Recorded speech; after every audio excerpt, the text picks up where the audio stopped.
রীতি হয়ে গেছে একরকম। আমি বিবাহিতা, এবং যিনি আজকে শাস্ত্র অংশ পাঠ করলেন, মনুরু আবিশা দাস, তার মা, এবং আমার হাজবেন্ড রয়েছেন।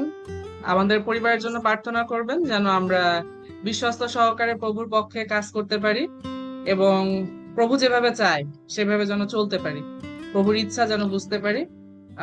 সেই জন্য বিশেষ করে প্রার্থনা করবেন। আর আজকে আমাদের দিদি যিনি আরাধনা করেছিলেন, আর তিনি আমাদেরকে বলেছিলেন যে আমরা একটি বিশেষ সময়ের মধ্যে দিয়ে যাচ্ছি, একটি প্রায়শ্চিত্ত কালের মধ্য দিয়ে আমরা যাচ্ছি। এবং আজকে আমরা যে শাস্ত্রাংশ দেখেছি, যোহন লিখিত সুসমাচার তার 11 অধ্যায় 21 থেকে 35 পদ, আর সেখানেও অনেকটা সেরকম কিছু আভাস আমরা সেখানে দেখতে পেয়েছি। কিন্তু আমরা যারা বোনেরা আছি এখানে, আজকে আমরা 36টা ডিভাইস উপস্থিত আছি। কিন্তু আমার মনে হয় যে 36 গুণ 2 হলে ভালো হবে, কারণ আমাদের যাদের কন্যা সন্তানেরা রয়েছে তারাও আমাদের সঙ্গে রয়েছে, আমাদের নাতি নাতনিরাও আমাদের সঙ্গে হয়তোবা রয়েছে। কারণ অনেকেরই ক্যামেরা অফ আছে, কিন্তু আমরা ফ্যামিলি সাধারণত বসি। সেই জন্য 36টা ডিভাইস মানে 36টা পরিবার এখানে উপস্থিত রয়েছে। তো আমি যদি আহ আসলে জিজ্ঞাসা করি যে এখানে আমরা যারা বোনেরা রয়েছি, আমরা কোনটি করতে বেশি স্বাচ্ছন্দ্য বোধ করব যদি আমাদের বাড়িতে মেহমান আসে, অতিথি যদি আসে? আমরা কি তাদের জন্য ব্যতিব্যস্ত হয়ে কিভাবে আপ্যায়ন করা যায় সেই আপ্যায়নের জন্য ব্যস্ত হব, নাকি শুধু বসে বসে তাদের কথা শুনবো? যে অতিথি এসেছে, বসে বসে শুধু তার সাথে কথা বলবো? আমরা কোনটা স্বাচ্ছন্দ্য বোধ করব? তো আমার কাছে মনে হয়, যেহেতু আমরা এখানে যারা আছি, দেশে থাকি বা বিদেশে থাকি, আমরা যেহেতু ভারত উপমহাদেশের, আমরা বাঙালি কালচারের, তো সেই জন্য আমরা অতিথি আপ্যায়ন করাটাকেই শ্রেষ্ঠ মনে করব। কারণ কথা বলে বলে খালি খালি সময় নষ্ট করার থেকে রান্না বান্না করে তাকে খাইয়ে দাইয়ে আপ্যায়ন করাটা, এটি একটি গুরুত্বপূর্ণ বিষয় আমাদের কাছে। এবং হিন্দু হিন্দু যে কালচার, সেখানে বলা হয় যে অতিথি হচ্ছে নারায়ণ, এবং সেইভাবে দেবতা হিসাবে অতিথির সঙ্গে সেরকম আচরণ করা হয়। তো আজকে মূল যে আলোচনা, সেখানে যাবার পূর্বে আমাদের আরেকটি অংশ, বাইবেলের আরেকটি অংশ আমাদের দেখা প্রয়োজন। আর সেটি হচ্ছে লুক লিখিত সুসমাচার, লুক লিখিত সুসমাচার তার 38 থেকে 42 পদ। যদি লুক লিখিত সুসমাচার তার 38 থেকে 42 পদ আমরা দেখি, তাহলে আসলে আমরা যোহন তার 11 অধ্যায়ে মার্থা মরিয়ম দুই বোনের কথা পেয়েছি। তো এই মার্থা মরিয়ম, এই দুই বোনের সঙ্গে যিশুর যখন প্রথম পরিচয় হয়েছিল, সেই বর্ণনাটা আমরা পাই লুক লিখিত সুসমাচার তার 10 অধ্যায় 38 থেকে 42 পদে।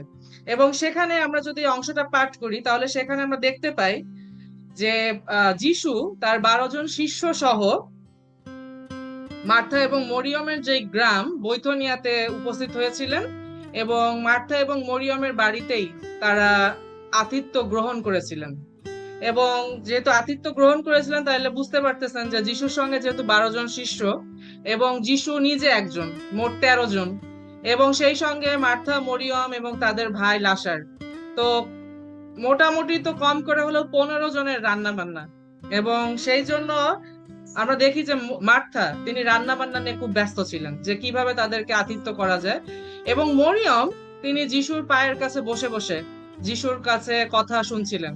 এবং একটি সময় মার্থা না পেরে মনক্ষুণ্ণ হয়ে, যখন তার ধৈর্যের বাঁধ বেঁধে ভেঙে গেছে, মানে আমরা অনেক সময় এরকম হয় না যে আমরা যখন হয়তোবা রান্না করে কাজ করছি, আমরা হয়তোবা আশা করছি যে আমার মেয়ে এসে হেল্প করবে, বা আমার বোন বা আমার ননদ এসে আমাকে হেল্প করবে, কিন্তু যখন দেখছি আসছে না, 15 মিনিট হয়ে গেছে, আধা ঘন্টা হয়ে গেছে, আসতেছে না, 45 মিনিটে গিয়ে কিন্তু আমরা একদম রেগে ফায়ার হয়ে যাই। এবং সেই সময় মানে মন যা চায় সেটা সামনের পর গিয়ে বলে দিই, যে আমি কি একা একা সবকিছু করবো নাকি রান্নাঘরে? আমার একার এটা দায়ী যে আমি একা একা সবকিছু করব?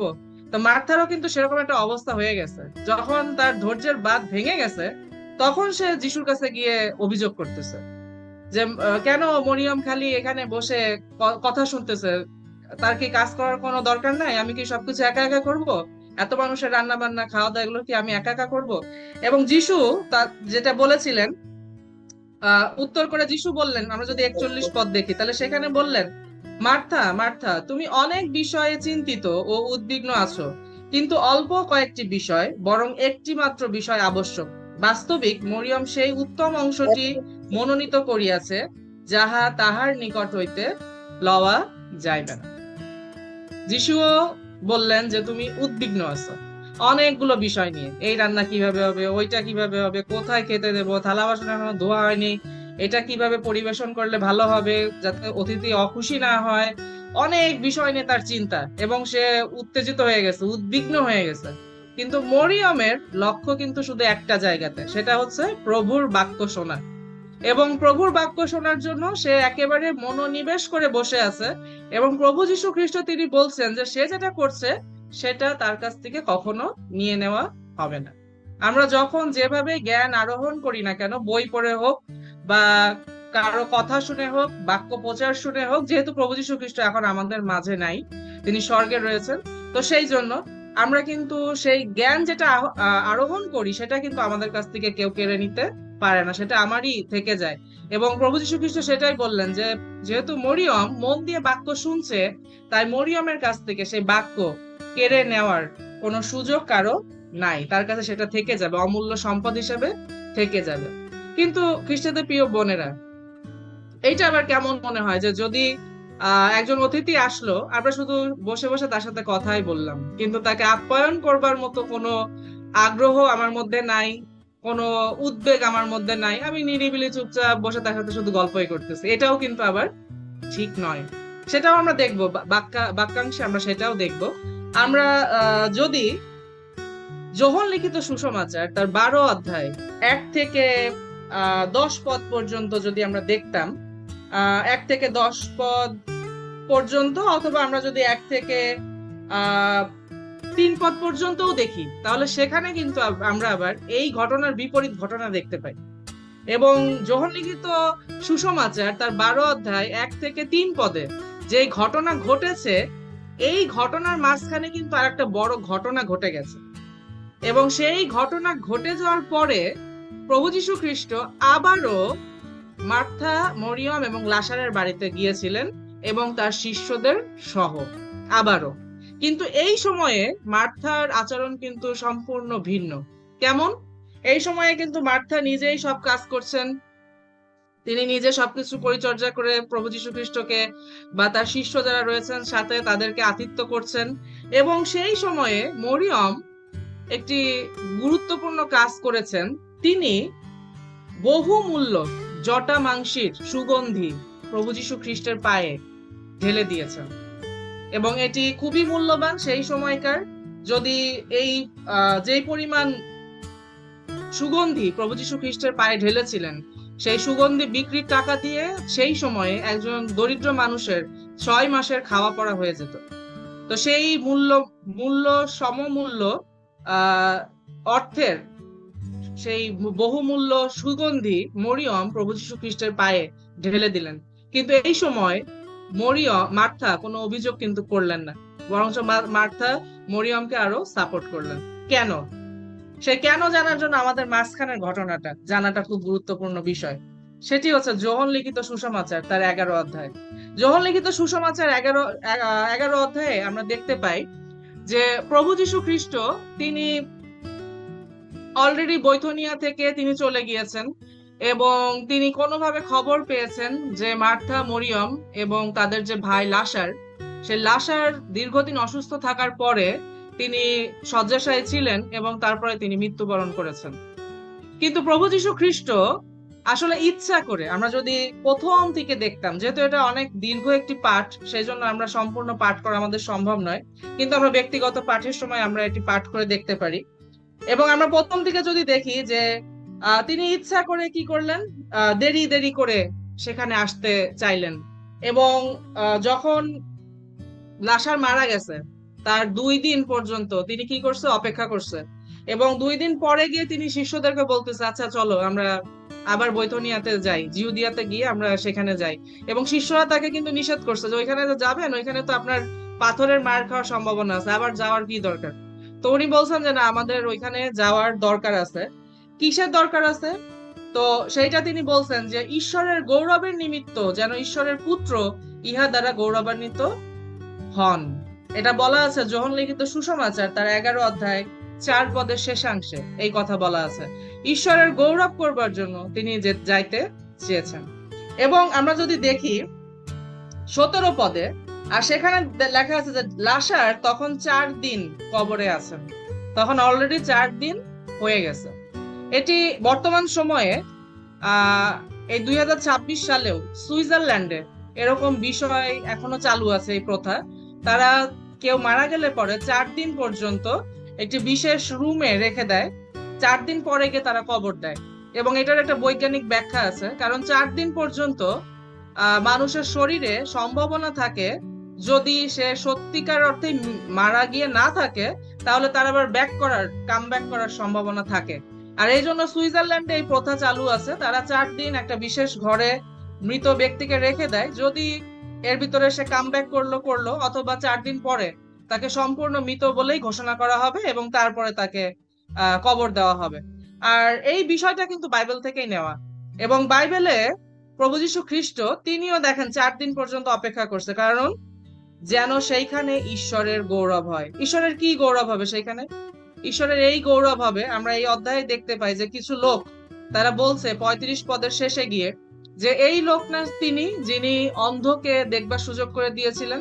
তাহলে ইনি কি চাইলে পরে লাসারকে মৃত্যু থেকে উঠাতে পারতেন না? এটা সাধারণ জনগণ যারা জিহুদি তারা নিজেদের কাছে প্রশ্ন করছে, নিজেদের মধ্যে বলা বলি করছে। ঈশ্বরের গৌরব। এবং প্রভু যীশু খ্রিস্ট এই জন্য 4 দিন অপেক্ষা করেছিলেন, যেন ঈশ্বরের গৌরব হয়, ঈশ্বরের মহিমা যেন প্রভু যীশু খ্রিস্ট দেখাতে পারেন, এবং তিনি যে ঈশ্বরের পুত্র সেটা যেন সকলের কাছে আবারও প্রমাণিত হয় যে তিনি 4 দিনের মৃত ব্যক্তি, যাকে কিনা বৈজ্ঞানিক ভাবে কেউ বলতে পারবে না যে না এর ভিতরে আসলে প্রাণবায়ু ছিল, তাই উনি গিয়ে কোনো একটা টেকনিক ফলো করছে সেই জন্য জীবিত হয়েছে, না, সেটা বলারও কোনো সুযোগ নাই। কারণ অলরেডি সায়েন্স মতে 4 দিন পর্যন্ত সে সম্ভাবনা থাকে, এবং সে 4 দিন পরেই প্রভু যীশু খ্রিস্ট সেখানে গেছেন লাসারকে জীবিত করবার জন্য।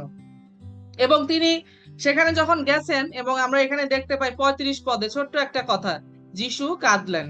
কেন কাঁদলেন? কারণ মরিয়ম এসে তার কাছে দুঃখ করছে, এবং মার্থা বলছে, মরিয়ম বলছে, এবং তাদের সাথে থাকা অন্যান্য মহিলারা বলছে আপনি যদি থাকতেন এটা হতো না, আপনি যদি চাইতেন তাহলে তিনি বেঁচে উঠতো।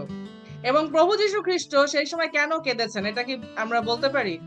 এখানে লেখা আছে যে তিনি লাসারকে, অনেক সাধারণ জনগণ তারা বলছে যে আসলে লাসারকে কত ভালোবাসতো দেখছো, এই জন্য তিনি কাঁদছেন। খ্রিস্টদের প্রিয় বোনেরা, না, প্রভু যীশু খ্রিস্ট আসলে কেঁদেছিলেন তার নিজের মৃত্যুর কথা মনে করে।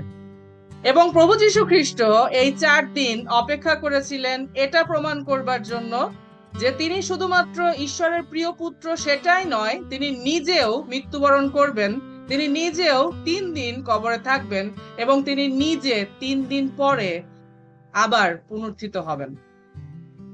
এটা প্রমাণ করবার জন্য তিনি সেই সময়ে লাসারকে জীবন দেবার জন্য 4 দিন অপেক্ষা করেছিলেন ইচ্ছাকৃত ভাবে, যেন ঈশ্বরের গৌরব হয়, যেন সেই সময় যে মানুষেরা সেখানে ছিল, যারা সাক্ষ্য বহন করে তারা যেন এই সাক্ষ্য বহন করতে পারে যুগ যুগান্তর ধরে। এবং যেই সাক্ষ্য এখন আমাদের সঙ্গেও রয়েছে, আমরা যে সাক্ষ্য বহন করে নিয়ে চলেছি।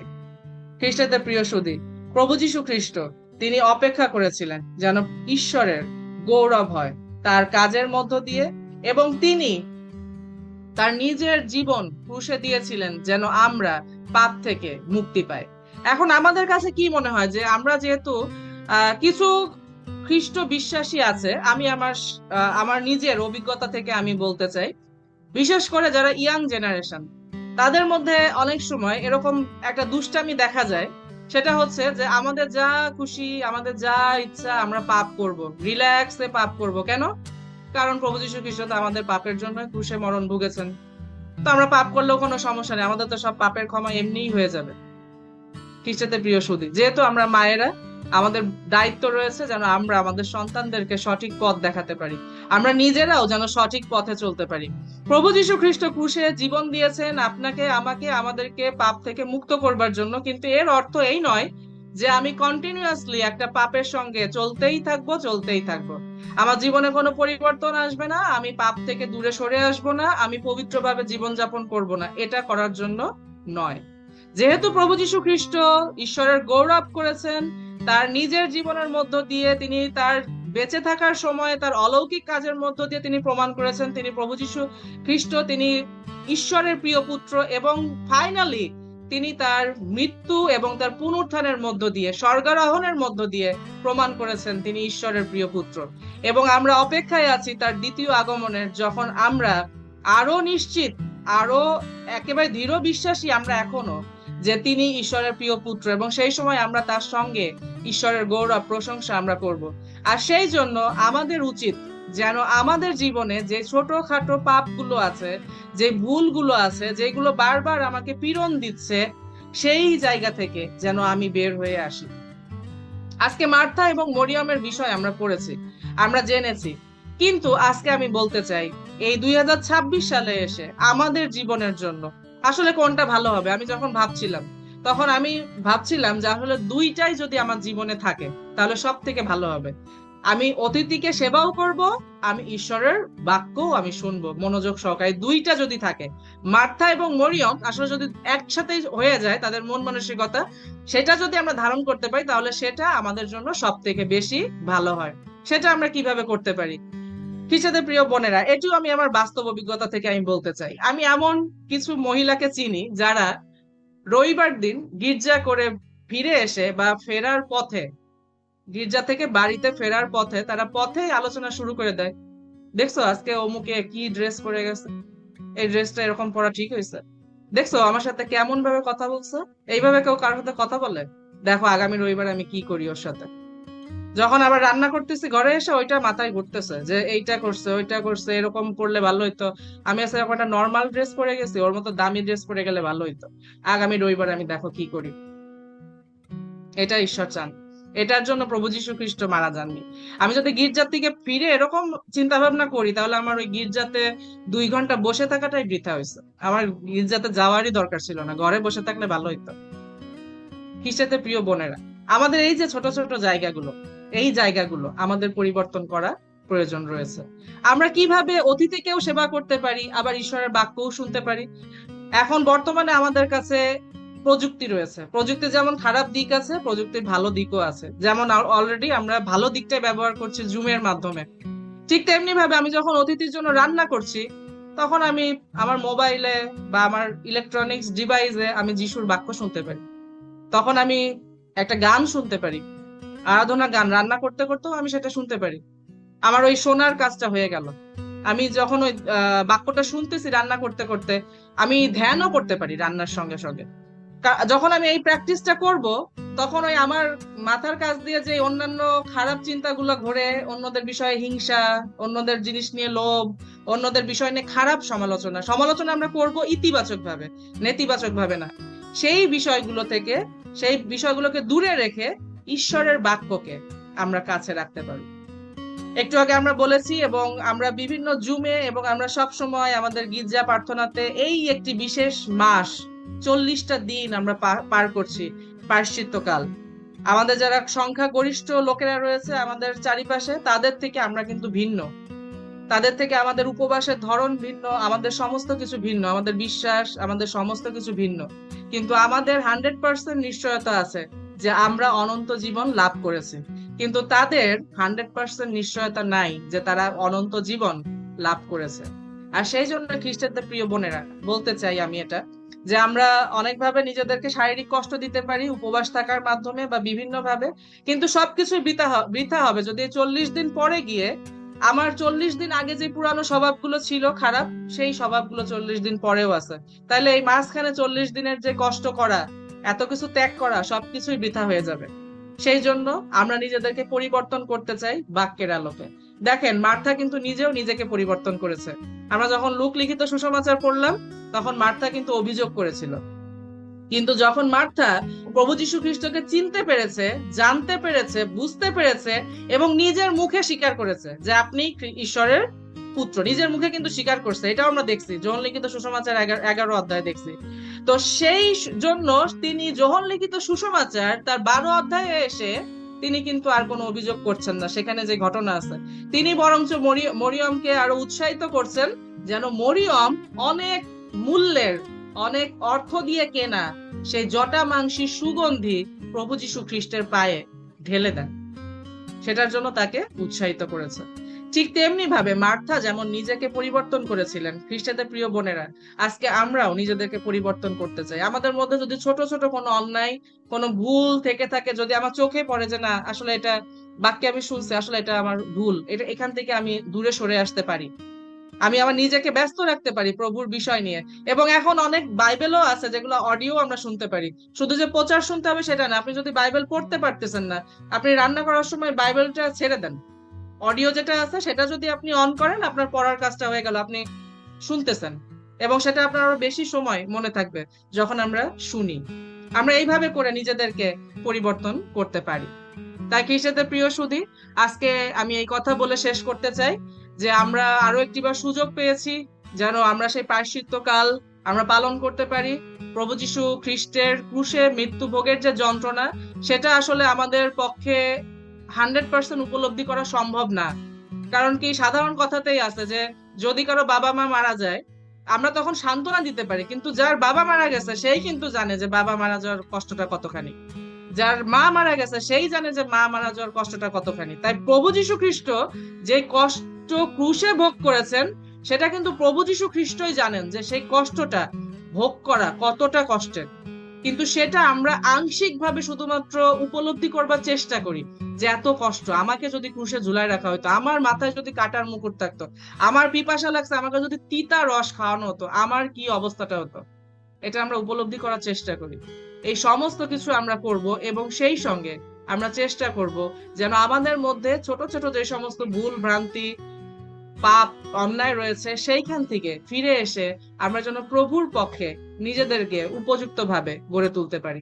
ঈশ্বর আমাদেরকে সেই আশীর্বাদ দান করুন। সকলকে ধন্যবাদ। ইম্মানুয়েল।